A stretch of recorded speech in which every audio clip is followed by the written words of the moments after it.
Hello అందరికీ, welcome to Janu vlogs. ఈరోజు మేము తోటకెళ్ళి అంజీరా కాయల్ని తెచ్చుకున్నాం. ఎందుకంటే అవి చాలా హెల్దీ అండ్ నాకు ఇప్పటిదాకా తెలియదు. మేము మా అమ్మమ్మ వాళ్ళ ఇంటికి వచ్చాము. సో మేము తోటకెళ్ళి ఈరోజు మామూలుగా నడుచుకుంటూ బయటకు వెళ్దాం అనుకుంటే సరిగ్గా మాకు ఆ టైంలో ఒక చెట్టు కనిపించింది. ఏంటబ్బా ఇన్ని కాయలు కింద రాలాయి అని తీరా చూస్తే ఏంటో కాదండి, అంజీరా.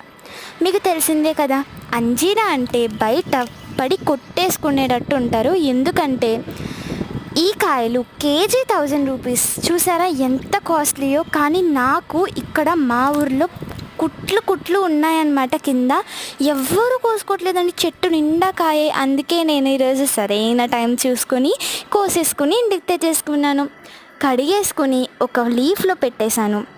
ఇది డ్రై అయిన అంజీరా నేను కింద పడింది చూసి కోసానన్నమాట.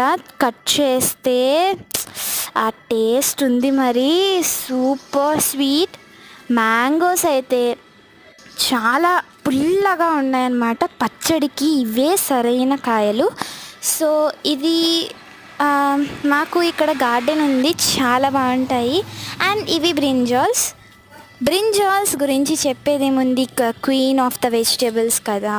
So that's the main thing. ఈరోజు తోట నుంచి తెచ్చుకున్నాము. ఇవి అంజీరా అండి. అంజీరా ఎంత బాగుంటాయంటే తినే కొద్దీ తినాలనిపిస్తుంది. ఇప్పుడు నేను చెట్టు నుంచి కోస్తాను.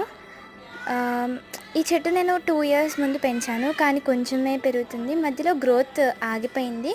కానీ